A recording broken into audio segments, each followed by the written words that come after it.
Hello everybody, this is Kev, and I'm here with Tim. Hello, Kev. Hello. And Dan. Hello, Kev. And Matt. Hello, Kev. I'm eating a cinnamon whirl. Excellent stuff. Hello, Kev. This is Pineapple Smash Crew. Hello, Kev. You see, everyone on the forums has been asking for bloody pineapples, and this is the closest you're ever going to get. Yep, all right? Yep. We've got barrels on our forums now, but we bring you Pineapple Smash Crew. Yeah, because we just never stop giving you the love in a purely platonic way, not in a purely obviously. pineapple way. So we first saw this at Eurogamer Expo. Yeah, it was our favourite kind of indie game from Eurogamer Expo last year, basically. Which is a snub to everyone else that made an indie game for Eurogamer Expo. You know. Well, no, that's not to say that there wasn't other excellent indie games there. This was just our favourite. Made the rest look rubbish is basically what you're saying. Yep. And, well, I mean, Kev has obviously been the one that's been playing through this. Were you? A PC game. Were you naming everybody after Nolan North characters? Yes, I am. Nice. Nice. Why? Is this game not got any Nolan North in it? No, it hasn't. Well, so Jesus Christ, that's something that needs sorting out. Okay, so straight away I'm a bit reminded of kind of like Alien Breed. Yeah, this is about as reminiscent of Alien Breed as you can get. So, presumably, those little hexagonal dealies are awesome things. Yes, they are. You can pick up weapons as you go through. Each character in your squad there holds one weapon each, and you can switch between characters using the mouse wheel. I know, mouse wheel. Amazing. And, yeah, you use the right mouse button to fire them off, so to speak. To get them to shoot their load. Nice. Yeah? And as you progress through the game, you'll level your team up. And as you do that, you'll be presented with options for new weapons that will be able to be picked up by you. So, like, there's a health pack there, so that's different than rockets and grenades. And you'll be able to pick up things like warp zones and flames, bombs, things. Wow, selling it lots there. Wow. But there's lots of different grenade types, basically, isn't there, that all do different Yeah, types that's of what he things was as well. pushing. Yeah. Is grenades. So, so you're controlling all four simultaneously? Yeah. Yeah, they all work as a tight unit there. And what about if one of them dies? Tight unit. That's pretty funny. So, yeah. getting in before the words Titan unit get misused horribly in this Ramble view. So, it's basically the aim of the game, just go and kick some ass, and aliens are bad, basically. Pretty much, yeah. Sweet. I mean, I've never met a good alien. Haven't you? How many aliens have you actually met, though? Enough. Enough. Yeah. So yeah. basically, you are playing the space age equivalent of the BNP, trying to get rid of the aliens. Is that Yes, it? that is the metaphor that this game lives off. Yeah, oh, pretty much. that's really good play on words. Thanks. Yes.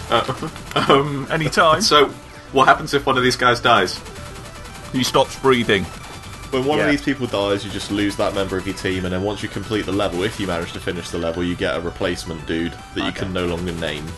So, if you want to keep he your actually named dies dudes, if he dies, keep yeah? these guys alive. So it's like permanent death for that character if he dies. And does that, the character that you get, do you have to re-level him up from the beginning again? Or does he come in at the same level as your guys? No, I think your squad is one level on its own. There's no individual character leveling. And is there any multiplayer as well? There is not a multiplayer. That's a bit surprising, sadly. considering it's kind of like a squad of 4. You would have thought. Yeah, but it works as the squad mechanic as a kind of tactical thing to the one-player game, as opposed to actually needing. Because look, they all move as one and they all fire as one anyway. So it gives the single-player game a more tactical depth and kind of different way of playing. And having played it briefly at Eurogamer, Kev was obviously much better at it because he's more experienced at playing on a mouse than I am, basically. But it was still a lot of fun. It's got a lot of good humoured gaming references and stuff as well. Enjoyable little game, basically. But it's not just gaming references. These guys, whenever they stop, say, "We can't stop here. This is backcountry." That's a Fear and Loathing in Las Vegas reference. Stay frosty. I see that you're switching between who's the leader of the group there. Does that confer any different benefits, or is it just whichever power up that particular person is carrying? Oh, so you've all got rockets right now, so it's not really that much of an issue. Yeah, barring one dude who's just got a grenade. And doesn't he feel a proper knob? He's like, oh, I've turned on the wrong stuff to this The party. nice thing about the rockets and a lot of other weapons in this game is you fire them out with one click of the mouse, and then you can actually change the direction and then press the second click to fire them in the direction that you point in. Wall of Text does critical hit for 2,000 points. Check your corners! Check corners. Does at any point one of these guys say, game over, man, game over? There's plenty of alien references in this, so it's quite possible. Is there a helicopter involved? I don't believe so. So no one wants to get to a chopper, for example. It might say that, even though there's no chopper. Well, it's a problem when you've got a tight unit, losing your chopper. That tightness can... What? One Nothing thing we wrong didn't with get a that. sense for, Kev, when I saw it as well, and maybe you have from playing a bit more of the game, is how much does the level design mix it up, and sort of, you know, is there enough game there to keep you interested and you know? It's roguelike, isn't it? Doesn't it create it on the fly? So it's procedurally generated levels. Yeah, it's completely dynamically generated. Okay, but does that give Disco enough floor. tight game design, or does it kind of seem like it's just randomly all over the place? Scores. Fear. Quake you before afraid? me. I'm very afraid. It's a shame that no one is around to be afraid of you, though. Yeah. It's kind of a bit of an epic fail. Does it have many of those systems like fear, and are there any other status Maybe loathing. effects? Yeah, that'd be great too. Sloth. There's sloth and envy. There Envy. is. Gluttony. Barrel envy. Yeah. So I've only come across cause fear and quad damage so far. But That's not really a state of mind, quad You know, damage, is it? Damaging like four-wheeled motorbikes. That's not a very No, but good power I've never up in once space wandered either. around going, I feel a bit quad damaged today. What are you doing here? You're just generally blowing things up for the fun of it. yeah, well, as you blow things up, you get the little blue cubes, which you basically your experience, Okay. which fills up your bar at the top there, and that's how you level up. So what's Exactly. the overarching purpose for this game then? What is the ultimate objective you're going towards? Apart from obviously blowing aliens up in a highly amusing and fun fashion. I mean, that's pretty much it. So it's just play level after level after level and just level up until Why are you the die. pineapple Smash crew? Because they crave pineapple. Oh, okay. But I mean, obviously. There's no other but in explanation. space than no that. one can hear you pineapple, presumably. Yeah. Yeah. If it was a Obviously. verb, which it isn't. Oh, it's good rocketing we saw there. Good Yeah. use of firing in two directions. High level rocket play there. Yeah. Yep. So I have to admit, I am confused where the pineapples come in. I mean, fair enough, if they like pineapples, well, bully for them, quite frankly. But where are the pineapples? I see no pineapples. I think maybe Patience. that's a joke. That's not a pineapple. But you So could have rockets. used any word then, if there aren't any. Like, Have you never heard pineapples only come to those who wait, Captain? No. No? No. that's well-known that's, saying. Well, that's a saying from this that we've all heard. I don't know what really. you've missed out on. So I'm not. Obviously, I'm not in there with the Del Monte family, so they don't. I'm not sure what the word on the street is with the man from Del Monte. Sadly,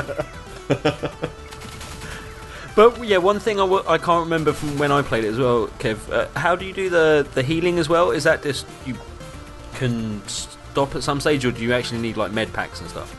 The healing it's its own type of grenade, but it detonates right underneath you, and you have right, to that's stay it, within yeah, the yeah. healing zone in order to heal. That's pretty cool. So that means it's like the tactical way to do it is after battles, because then you're not confined to Yeah, that'll one. get you maximum effectiveness. But Or, run back around a corner somewhere where nothing can reach you for a minute and then just spend a few seconds healing. so Yeah. mind you wouldn't want to pick the wrong grenade out when you're in a snap, would you? It's like, oh, it's all right, lads, I've got the healing grenade. Oh crap! Oh, sorry. is there splash damage from your own explosions? Yes. Splash damage That's from pretty your cool. tight member. Tight unit, whatever it Yeah. was. You're just making up your own euphemisms. I am. As you go. It keeps me amused, buddy. What can I say? So, if an enemy walked onto the healing bit, would they get healed? I cannot confirm or deny that. That's going to make or break the game for me. Really. That's how I judge whether I'll pick this up or not. So, picking this up, where can you pick it up from, Kev? As of we're recording this on Monday now. It comes out on Tuesday on Steam. And is that PC and Mac or just PC? I believe just PC, but don't quote me on that. Should we talk some behind the scenes business about that? About this entry on Steam? Because we really love this fact and we're quite proud of it. Yeah. Go on then, Tim. Tim, I'll let you do it, yeah. Well, basically we were talking to... Well, actually, I was talking to Rich while Kev was playing through the game, and we both communicated the fact just that we really liked it and really liked kind of... the essence of what it was doing, and the fact that it was kind of obviously influenced by Alien Breed, but it had lots of nice references and stuff, and we like the graphical style and stuff like that. Just chatting to him, and he said, "Oh yeah, well," I asked him what his ultimate aim with the game was, and he did say that he'd like to get it on Steam. And so we did say, "Oh, we just interviewed Chet from Valve, and he's just round the corner, by the way." Clang! Really? That was a name drop, ladies and gentlemen. Yes. Our buddy Chet. Yeah, that we interviewed him this year at Eurogamer. We interviewed him a couple of years ago, and he knew some guys from Sarcastic Gamer and stuff as well. So we had. I haven't heard of that website, but I don't know he's what a really that is. nice guy. And I said, look, he's really approachable. Go and talk to him. Just if you can hook anything up, I'm sure he will. He's a really nice guy, sort of thing. And it was a good game, so it wasn't like we were pushing some rubbish on him, sort of thing. But yeah, no, he thanked us for the idea, and ended up popping around, chatting to Chet, chatting to a few other people from Valve that were on the stall at the same time. And he said he might not have thought to. Well, he didn't think to do it at the show, and he thanked us for the idea and for the enthusiasm for the game. It led to him going off and having this conversation that's got this game on Steam. So basically what we're saying is just bother us at events and your game could be on Steam. Or get Tim to talk to someone and then they will just submit to whatever you want, just to get him to shut up, alternatively, because it is like the conversational steamroller will plough you down. No, but I mean, look, me and Kev have been kind of following it ever since, and we're really pleased that it's come to, obviously, Steam aren't going to accept any old nonsense as well, so it's obviously a quality title that they've approved in some way and stuff, and so it's nice that it's got their seal of approval, and that he is, hopefully going to have a more successful game because of us, and that's part of the reason that we're very keen to do this ramble and a bit of other content this week, because we like to see this game be a success as well. Can I just say, was that a tip? Seriously, explosions will hurt you. Yep. Yeah. That's just if you don't know that, get out the gene pool. It's great life advice, and you can find much more on it with the rest of Pineapple Smash crew. Yeah. Also, fire is hot. Is that another amazing thing? Right. Yep. Good. I'm glad we solved some of those great mysteries. So, Kev, you completed a level there. So, what kind of objective did you have to do to complete that past level? That one on the past level particularly was just, I think that was clearing the final room. So when these levels load, you get a bunch of rooms that are just sort of ancillary. Right. You can do them or not, and one boss room. And the boss room has one of three objectives, which will be either find the missing storage crates, destroy everyone in the room, and there's one more which I haven't actually tried yet. So you can just run straight to the boss room if you want to and finish the levels incredibly quickly, but that obviously makes you miss out on a lot of potential experience. Where is the fun in that, I ask you? Exactly. Nowhere. That's where the fun isn't. Yeah. Does that sentence even make sense? I don't think it does. Yes. Yes, it doesn't not. Good. Yes, it doesn't. My brain hurts. Maybe. Where are the pineapples? I'll get you a pineapple, Cap, alright? You can just hold the pineapple while playing the game. But it's actually a pretty good shout, because if you are like a Space Marine type person, you're on a ship for a long time and you've got to keep scurvy at bay, haven't you? Yeah. And pineapple is a rich source of vitamin C. Ah, that's good to know. Therefore, stopping your teeth falling out or something. I love how you're trying to find logic in this. Yes. Cap, talk to me about vitamin C for a minute, because I heard this news story a little while ago about this girl who existed purely on chicken nuggets. Right. Like, she'd never not eaten anything else. She'd never not eaten. No, I'm bringing it back. It's a callback. So she'd only ever eaten chicken nuggets from about the age of 2, and apparently there's as much as your daily intake of vitamin C as you need in a portion of chicken nuggets. I want to ask you, why do I need to eat anything else? because it's got actually very limited. I'm assuming it's like a McDonald's chicken nugget. Yeah, that's. I didn't want to brand it, but yeah. I mean, let's just say, okay, a popular food franchise chicken McNugget. A brand X chicken nugget. Yes. Probably hasn't got much else in the way of other vitamins. It's not just vitamin C you need. You need vitamin A, vitamin B, vitamin many of which D. are available in a pineapple. Yes, exactly. Pineapples are pretty good. And Pineapple Smash Crew is also pretty good. Exactly. So, we should probably wrap up the video now. So, the short answer to your question is, I don't have a bloody clue, but just eating deep-fried chicken doesn't seem a particularly sensible idea to me. No. Okay. Any deep-fried food that you would recommend? Mars bars, for a single nutritional solution, no, but deep-fried Mars bars quite awesome. Okay. So, everyone out there, all the kids listening, don't eat anything else. And pineapples, and you're laughing. Yep. Yeah. Dan Gibbons approved. Yeah. I'm a font of knowledge.